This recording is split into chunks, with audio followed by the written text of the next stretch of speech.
Okay, so here's the first of videos I'm going to be making uh, on what's going on in Pennsylvania. I can't speak to the rest of the country. In many ways, we're blessed, which is hard to believe, that our governor hasn't been as draconian as, say, Michigan's governor. But hey, draconian enough. Pennsylvania is become a little tin pot dictatorship for the wolf and his pet dog. His pet dog being the health secretary. Um, what I have been really discouraged about is our Republican leaders who were supposed to be put there in opposition to Wolf and to act as a check to Wolf. They have done no such thing. With the exception of a few vocal members, the General Assembly with the Republican majority has been less than zero helpful. And the reason they're less than zero helpful is they are all on board with the new normal. They are all on board with the narrative that started all this, the erroneous narrative. Okay, the erroneous narrative being the lethality and mortality rates of COVID, not the rate of spread, not how contagious the disease is. That's what they focus on. Well, that's an irrelevant statistic. Contagion is not the issue. The issue is lethality and mortality. And this disease, by Fauci's own admission a little over a month ago, is less than the seasonal flu. And unless you people last year were doing this nonsense with the masks and the political separation, political separation is the new term, by the way. No longer use social distancing. It's political separation. So Governor Wolf and his pet dog, the health secretary, they put through rules and orders with no law, with no calling the General Assembly, whose job is to write law. They just did it. And they counted on the media scaring us sufficiently based on the narrative, the lethality, and the mortality of COVID. They were so effective, in fact, I would say that wasn't actually a very hard thing for them to have accomplished, knowing what I know about Catholic bishops. But the Catholic bishops rolled over right away and closed the churches based on the narrative that they were given, that COVID was lethal, that its mortality rate would reach to the hundreds of thousands if not checked instantly.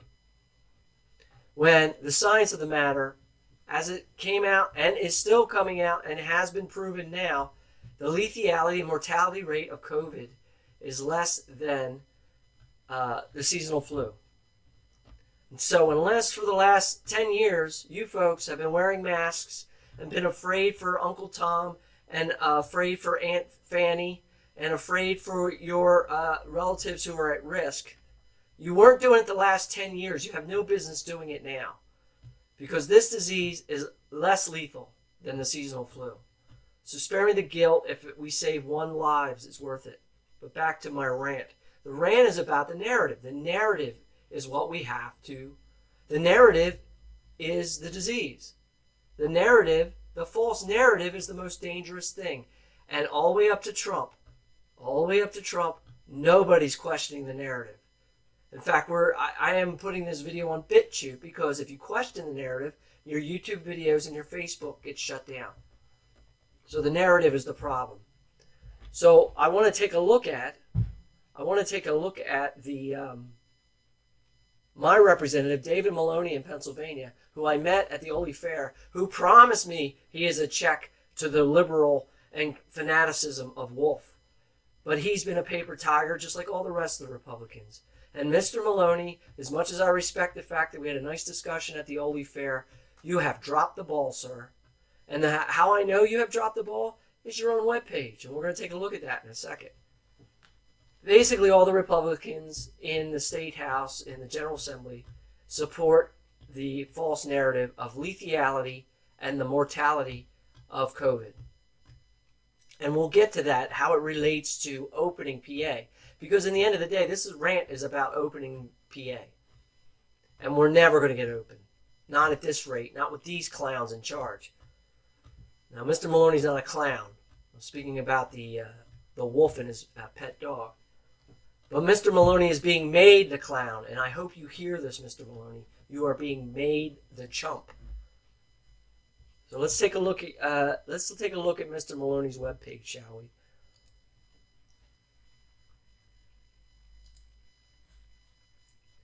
All right, so here's our weekly roundup, May 1st.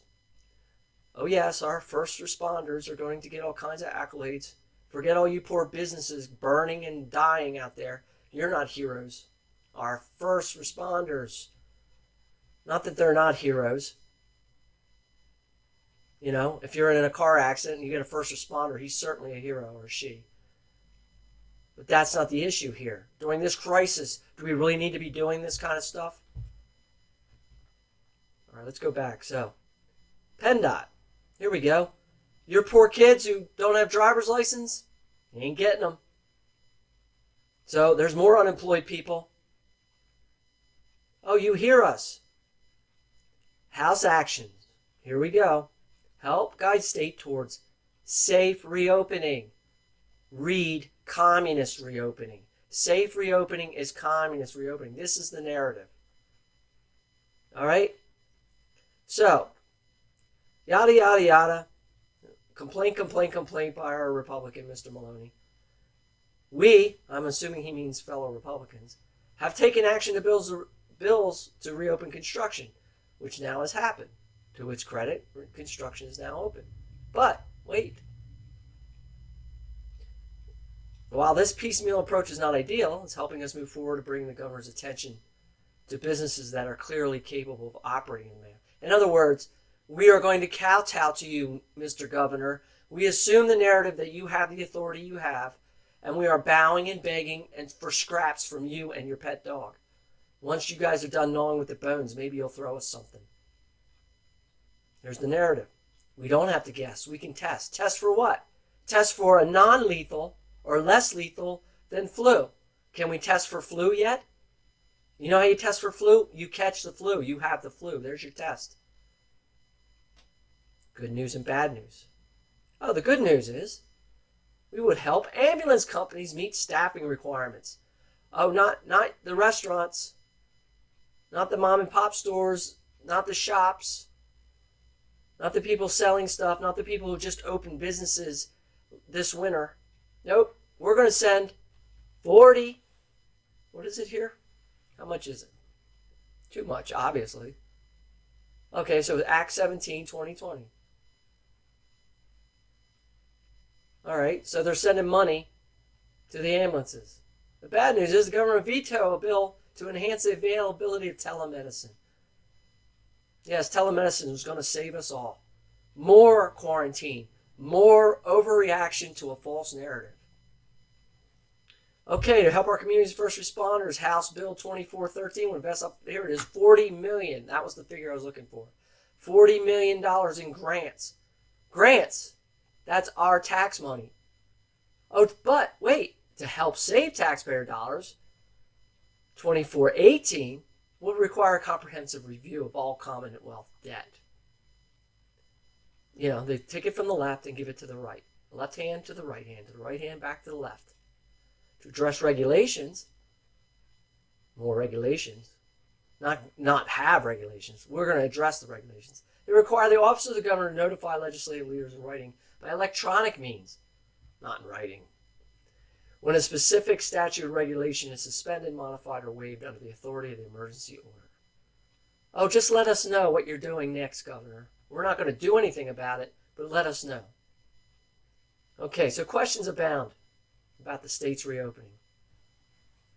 Not unlike the governor's business closure orders, his announcement last week of phase plan to reopen the Commonwealth has generated more questions than answers. Yes, because he's a madman and his dog is rabid.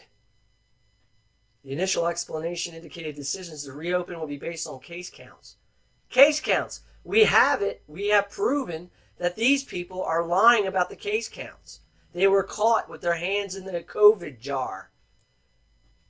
And they had to remove hundreds of cases from the COVID list that they put there. But those numbers didn't go away. They were already used. So, his phase plan is based on data. Openness and transparency are vital to building public trust. There is no public trust, Mr. Maloney. Gone. And he's going to urge the governor.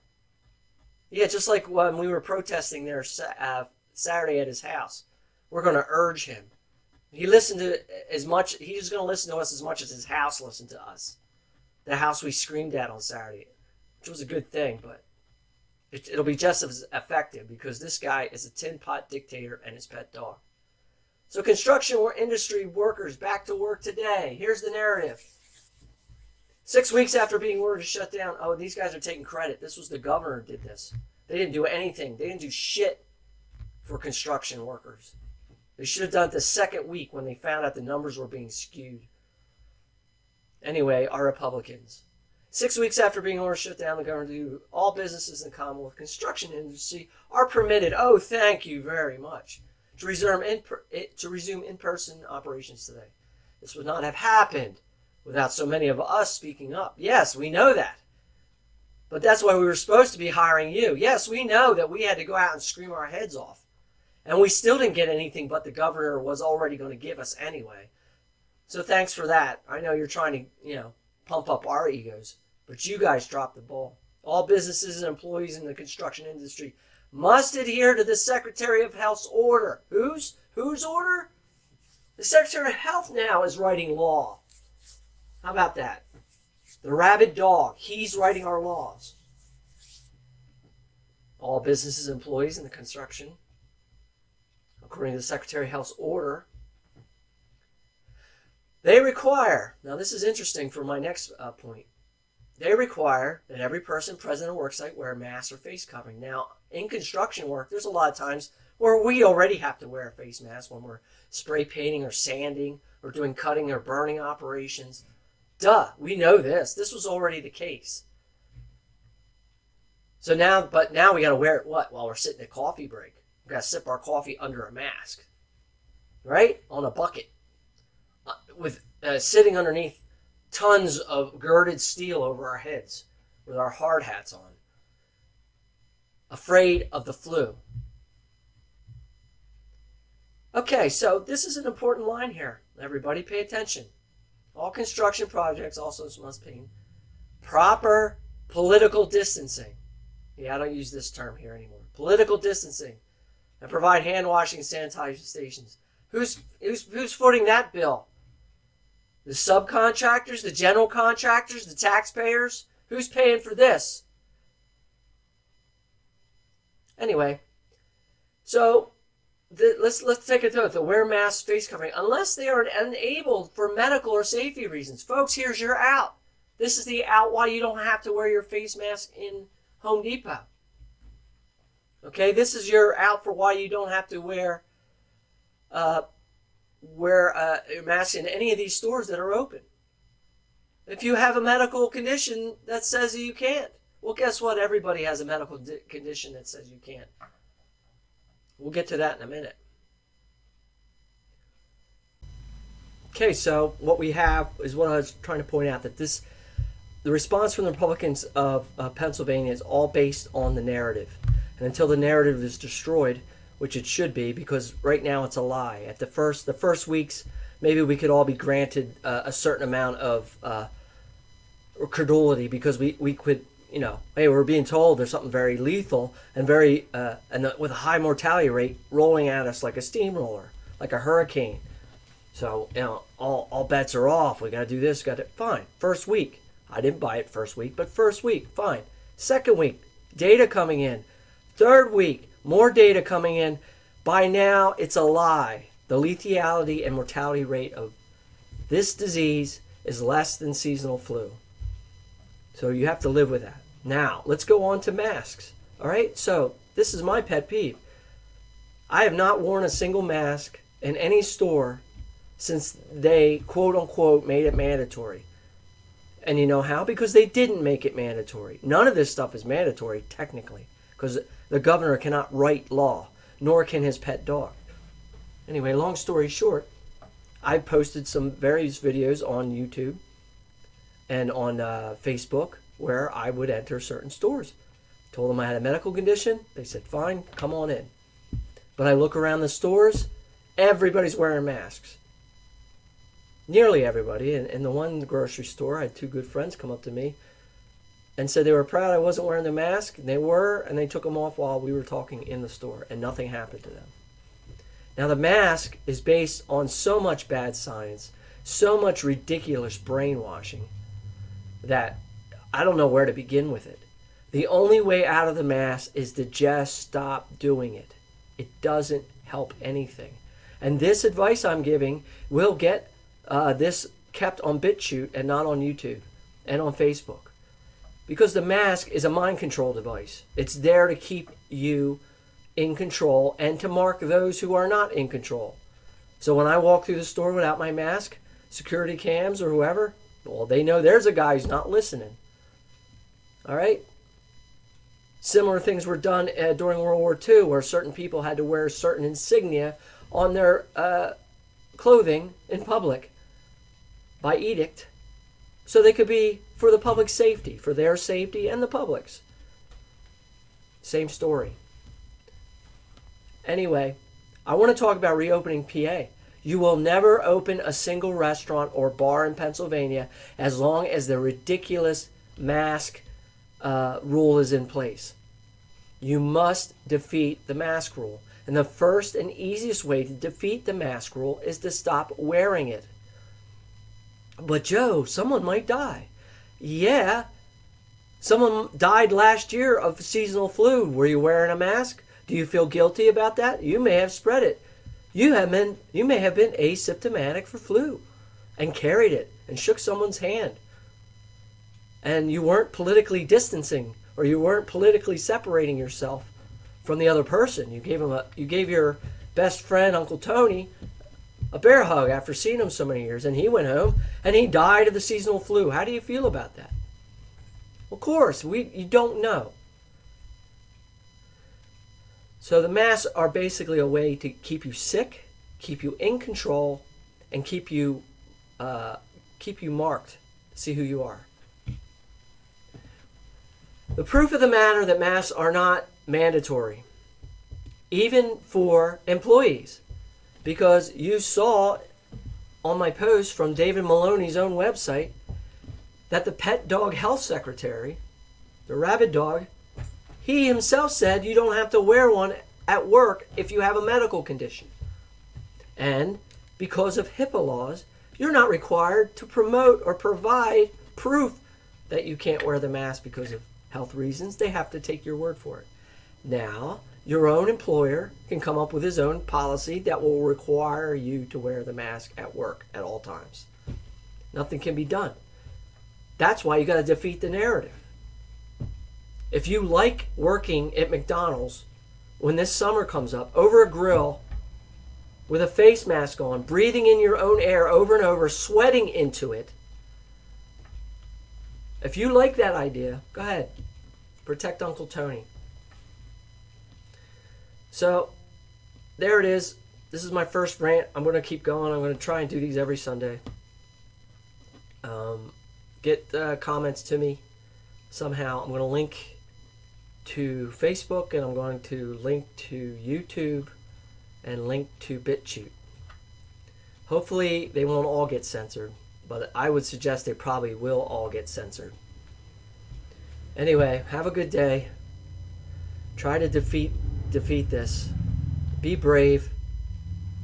You know, our national anthem says in the last line, "Oh, say does that star-spangled banner yet wave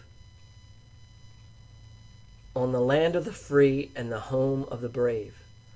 Well, when I go into Home Depot and I look around and every single son and person has something wrapped around their face, some people having goggles and gloves on, yeah, we're not the land of the free and we're not the home of the brave.